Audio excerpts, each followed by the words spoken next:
Carla. Um, this is pretty much what you want, right? I know they were talking about maybe getting you back in Abu Dhabi, but you were like, I want to fight in November, New York, December. It kind of worked out perfectly to your plans, right? Yes, I couldn't be happier with the way things worked out. I had a good amount of time to recover after the fight and kind of work on some skills, and I feel great. I mean, fighting at Madison Square Garden. Yeah, and like such a big card like this. You've been on big events before, but do you feel a different kind of energy being on a card like this, a venue like this? Most definitely. I think the energy of just fighting New York at Madison Square Garden, I mean, it's such a historic spot, and, you know, it's not something that was possible before a few years ago. So I think it's an electric energy, and everyone's really excited about the card, including myself. Yeah, and I know you, after the last fight, you said you had some things to take care of physically. You know, you saw doctors and whatnot. Did that all kind of pan out exactly how you thought it would in terms of the timeline and everything? Yes, most definitely. I had to wait from a clearance from my physical therapist before I could accept the fight. I mean, right off the bat, I was like, Madison Square Garden, like, yes. But I was like, need to do the right thing and wait on my doctor. And once I got the go-ahead and green light, it was on. Yeah, and we had Jang in here earlier, and she kind of mentioned that there's nothing about your game that she fears in particular. Do you feel like that's kind of a miscalculation from her, and maybe in a way is she underestimating you?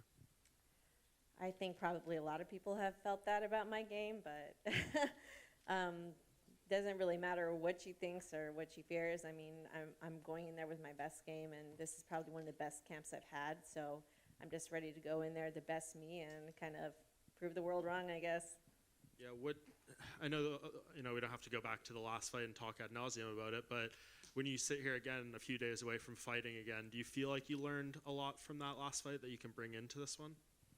I learned something from every fight, and if anything, I was proud of, you know, my ability to kind of keep my emotions in check. I mean, regardless of the fans, I don't think I got wild or reckless, and yeah. But going into this fight, definitely plan on a little bit more of an exciting fight. That's for sure. Whaley's trying to do the same thing that you already did and recapture a title that she lost. So what do you think she's thinking that you've, like, from your experience trying to recapture the belt this week, what do you think is going through her mind? I mean, going into any title fight, I think it's definitely like a lot of pressure and a lot of motivation.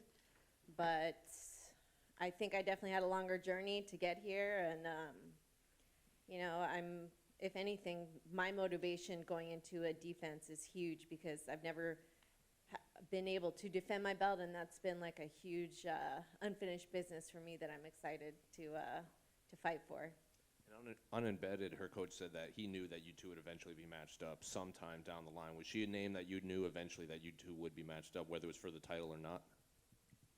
I mean, you fight in this division long enough, and at the top, you're going to fight a lot of the top girls. I didn't know when. I mean, it's hard to know where the cards fall, but yeah, I figured at some point we would fight, and I figured it'd probably be for the belt. And obviously she's had success throughout her UFC career except against Rose. So what has Rose done differently besides that head kick that she also replicated over 5 rounds in the next fight? What has she done right that the others just couldn't put together? Well, in my mind, I mean, it could be wrong, but I think that she underestimated Rose as she's doing me. And yeah, I think she kind of wasn't expecting that from Rose, and Rose just brought her best game like I'm planning to do, and hopefully get a similar finish. Sorry, so I'm a little chilly. Not scared, I'm just chilly. And a couple questions unrelated to your fight. I've been asking everyone this immediately. This might be Frankie Edgar's last fight in his MMA career. So were you a fan of his coming up? Do you have any memories of Frankie watching his fights or just around the UFC at all? Frankie's one of my favorite fighters of all time, probably my favorite. It's been great watching him fight and kind of move through the weight classes too. I mean, I've always found inspiration from him because he was kind of like the little guy going into the fights, and I feel like that's kind of been me, and he has the same wrestling and striking, so it's kind of been a great person to kind of just almost like a hero in the sport to watch over the years. And finally, do you have any thoughts on the main event after your fight between Izzy and Alex? I think it's just an exciting matchup, right? I mean, you know, he's coming whenever somebody beats you, you have to have like a different mindset going into that fight. I wonder if there's any fear going into it. It's definitely like an exciting matchup because Izzy is obviously like a stand-up fighter too. So definitely expecting a war, that's for sure. Carla, just down here. Obviously, you were the first strawweight champion back in 2014. When you think back to that time and how you felt, how does that compare to now?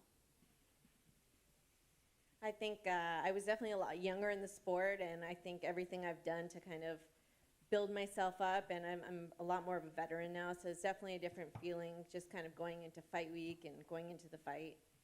And as a fighter, how do you see yourself developed since then?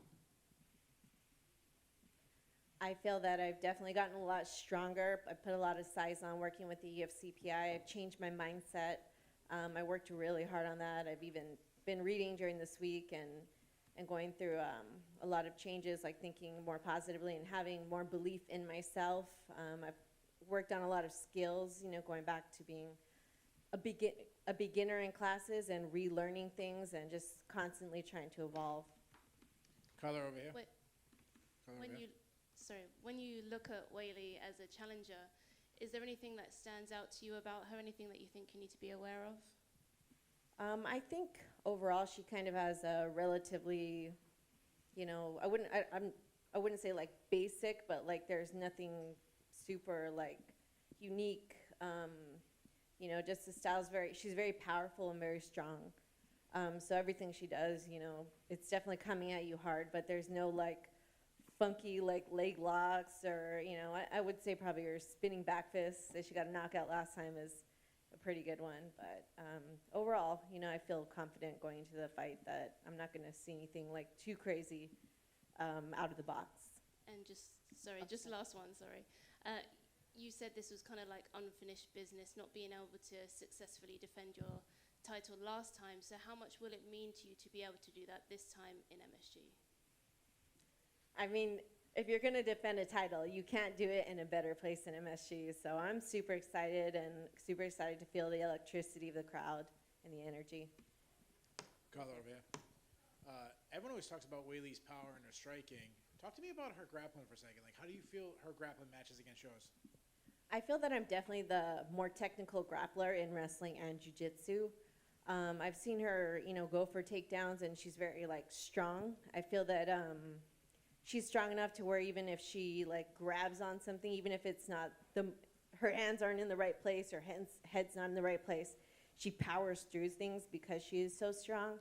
So I definitely have to just kind of, like, be on my guard of, just because this is not in the right place doesn't mean I'm safe. I think I got to, like, keep the aggression coming and just stay strong. You're heading into this fight. You're the underdog, which seems to kind of be a theme with your career. Tell me, like, why do the odds makers always kind of, like, count you out? I think there's a lot of reasons, but, I mean, I think I don't, like, show all my cards, so to speak, going into the fights. Like, I'm going to do this and I'm going to do that and, like, show a lot of my training. I mean, even on The Ultimate Fighter, I like to keep my, what I have going on very private. I like to show it in the cage, which, obviously has come to fruition because, I mean, I have the belt here. So, I think a lot of things, just not being very vocal about what I can do or what I'm going to do. I just always would rather prove myself. My last question. This past week, we just saw Amanda Lemos coming off a unbelievable knockout. I know you don't want to look past Wei Lee, but what's your thoughts on a future matchup with her? I think it's just like Whaley, like, you just see these fights. It's like just a matter of time before a lot of these happen, in the division. I don't necessarily think she's next in line for a title shot, just because, she was coming off a loss going into it, but I definitely think she's probably a couple fights away. All right, so I lied one more. So if she's not, then if you're the matchmaker, who would be? Geez, I don't know. You got to ask Mick.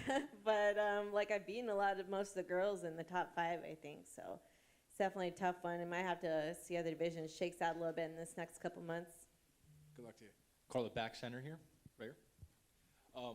Obviously, when you planned your wedding, you were not crowned a UFC champ again. Did you make the decision to walk down the aisle with the belt before or after you won it?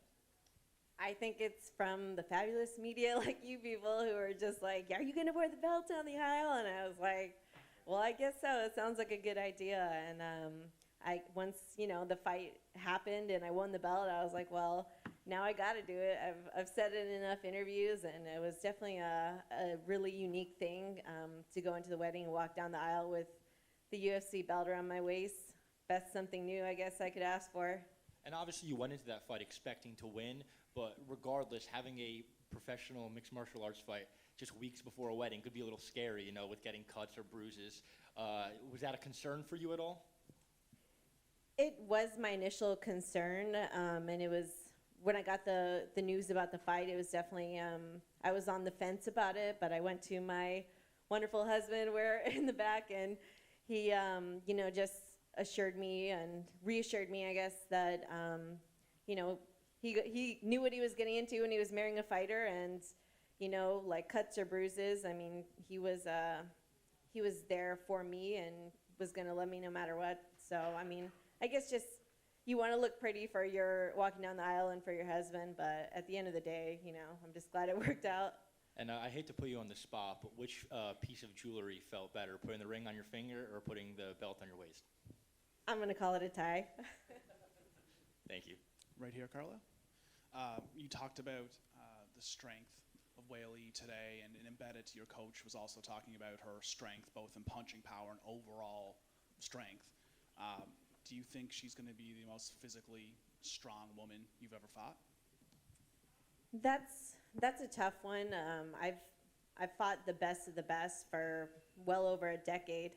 So, I mean, fighting people like Tatiana Suarez, Joanna, Claudia, and just, all these fighters that are like pretty large. Even Alexa Grasso, who ended up moving up the next fight to a different weight class. I've just fought so many strong and powerful fighters, and I think fighters can be strong in different ways, like grappling, punching. So, I mean, I guess we'll see, but I definitely think she's going to be up there. Carla, over here, right? Hi. When we spoke earlier this year, I'd asked you about kind of that short title reign that you had the first time. You said you mostly didn't really get to enjoy it. It was around Christmas time, and it was kind of hectic and everything like that, and you were right in a fight camp. This one, you had a lot more time to kind of soak it in. It was about 6 months. So, like, what did you kind of do with this feeling of being champion in this time? Have you been able to kind of do anything with that? Yeah, it's been really amazing to kind of just see my friends and my family and, just have the belt with me and just be like, hey, champ, and, because in camp you don't really get to see anybody. You're so focused on training in the fight. So I was able to travel a little bit. It was good to kind of, go to these different places and kind of grow MMA, so to speak, in like different places like Ecuador. And I was able to actually do like some charity work throughout.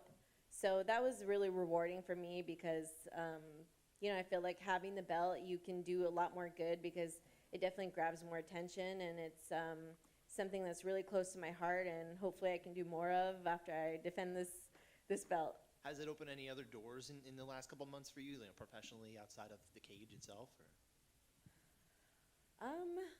Definitely more opportunities to do like a few more seminars and things like that. I can't really think of anything in particular, like any acting opportunities or anything, but yeah, hopefully in the future.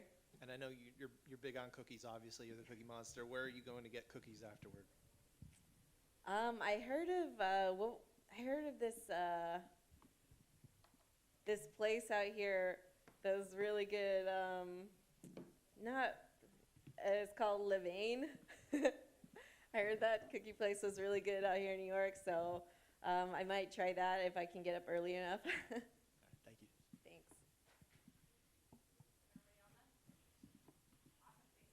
Thanks. Thanks, guys.